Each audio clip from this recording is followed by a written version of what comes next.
हमारे तमाम संवाददाता आप देख सकते हैं टीवी 9 भारतवर्ष की स्क्रीन पर, जो कि इस खबर को लगातार ट्रैक कर रहे हैं। महराज अहमद मुझे पुलवामा से नजर आ रहे हैं, कश्मीर के पुलवामा से बड़ी अपडेट्स लगातार वो हमें दे रहे हैं। पुनीत शर्मा धौज से मौजूद हैं, विवेक शर्मा हमारे सहयोगी फरीदाबाद की अल फलाह यूनिवर्सिटी के बाहर मौजूद हैं, और अभिजीत ठाकुर हमारे संवाददाता लखनऊ से हमारे साथ मौजूद हैं। लेकिन सबसे पहले संजय सोय साहब, मैं अब आपके पास आऊंगा, क्योंकि कल तक यह बात सामने आ रही थी कि जो हुआ वो प्री प्लान्ड वे में हुआ, लेकिन अब यह पता चल रहा है कि यह दरअसल पैनिक अटैक था। और लगता ऐसा है कि मोहम्मद उमर को जब यह पता चला कि उसके साथी एक एक करके पकड़े जा रहे हैं, विस्फोटकों की बरामदगी हो रही है, तो वो अपनी कार लेकर भागा और लाल किले के सामने उसने ये ब्लास्ट कर दिया। पैनिक में ये अटैक हुआ है, ये प्लान्ड नहीं था। जो प्लानिंग की गई थी वो इससे कहीं ज्यादा बड़ी थी।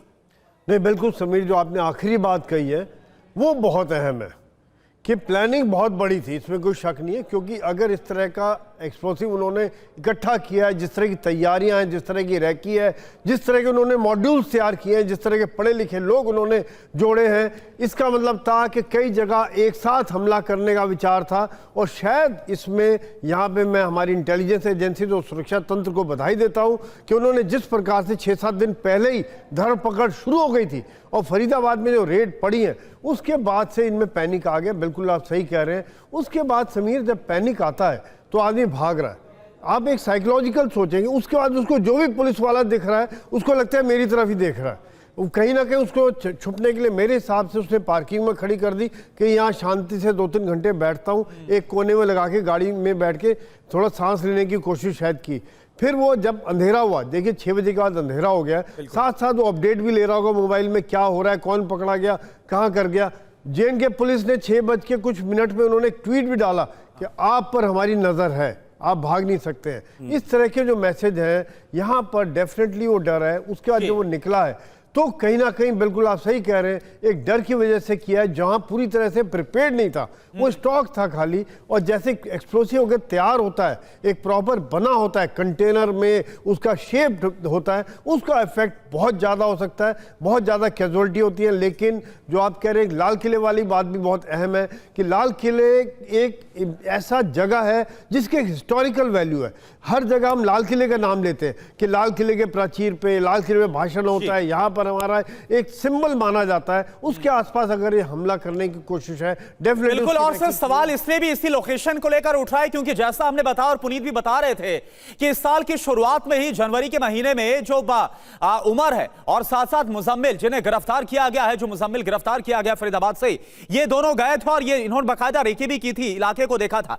एक और बड़ी खबर क्या है, धमाके के बाद जम्मू कश्मीर में एक्शन तेज हो गया है। जमात इस्लामी के ठिकानों पर रेड की जा रही है। कुलगाम में भी सुरक्षा बल का सर्च अभियान चल रहा है। जमात के डॉक्टर हमीद यूसुफ के घर पर रेड हुई है। तो ये देखिए, आपको तस्वीरें हम आपको दिखा रहे हैं और आपको यह बता दें कि जिस तरह से आदिल जो डॉक्टर के तौर पर काम कर रहा था और सहारनपुर के अस्पताल में यह काम कर रहा था, इसकी गिरफ्तारी के बाद जो एक एक करके इनपुट्स मिले हैं और अभी इससे पूछताछ जारी, उसके बाद चाहे मुजम्मिल हो या फिर शाहीन हो, इन सब की जो गिरफ्तारी है वो मुमकिन हो पाई है।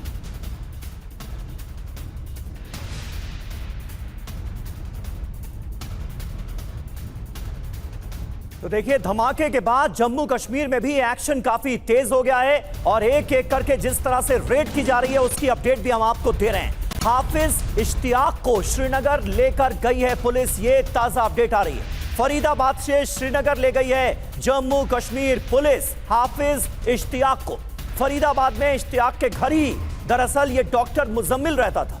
हाफिज इश्तियाक के घर से ही विस्फोटक की बरामदगी हुई थी और अब जानकारी यह मिल रही है कि हाफिज इश्तियाक को कस्टडी में ले लिया गया है।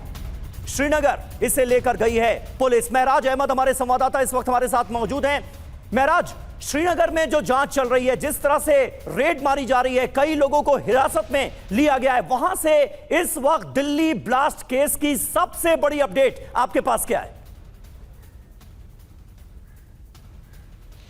बिल्कुल समीर, बता दें जो दरअसल ये मामला तब खुला जब डॉक्टर अकील को जो है पोस्टर लगाने के आरोप में पकड़ा गया था और उसके बाद से परत दर परत ये एक बड़ा जो मॉड्यूल था वो बस्ट होता हुआ नजर आया। हालांकि गनीमत की बात रही कि फरीदाबाद में समय रहते जो है 2900 केजी जो एमोनियम नाइट्रेट था वो भी जम्मू कश्मीर पुलिस के मदद से जो है वहाँ पे ध्वस्त किया गया। और बता दें आपको कि पहले यही कड़िया थी जो एक बड़े टेरर मॉड्यूल को पर्दाफाश करने में जो है कारगर साबित रही। और निसंदेह जब ये दिल्ली जो लाल किला अटैक हुआ उसके बाद से कहा जा सकता है कि अभी भी जो जम्मू कश्मीर है, विशेषकर अगर हम कश्मीर की बात करें तो यहाँ पे बिल्कुल छापेमारी लगातार जारी है और तरह तरह के हर एक लिंक को जो है खंगाला जा रहा है पुलिस द्वारा। अगर हम आज की बात करें तो बीती रात को एक और डॉक्टर जो है उसको जो है गिरफ्तार किया गया। डॉक्टर तजम्मुल कुलगाम का निवासी है। हालांकि 2 साल पहले जो है उन्होंने डॉक्टरी से जो है इस्तीफा देकर जो है अब प्राइवेट कार जो है वो उसके खरीदने बेचने का काम करते थे। लेकिन पुलिस को कहीं ना कहीं ये भी शक है कि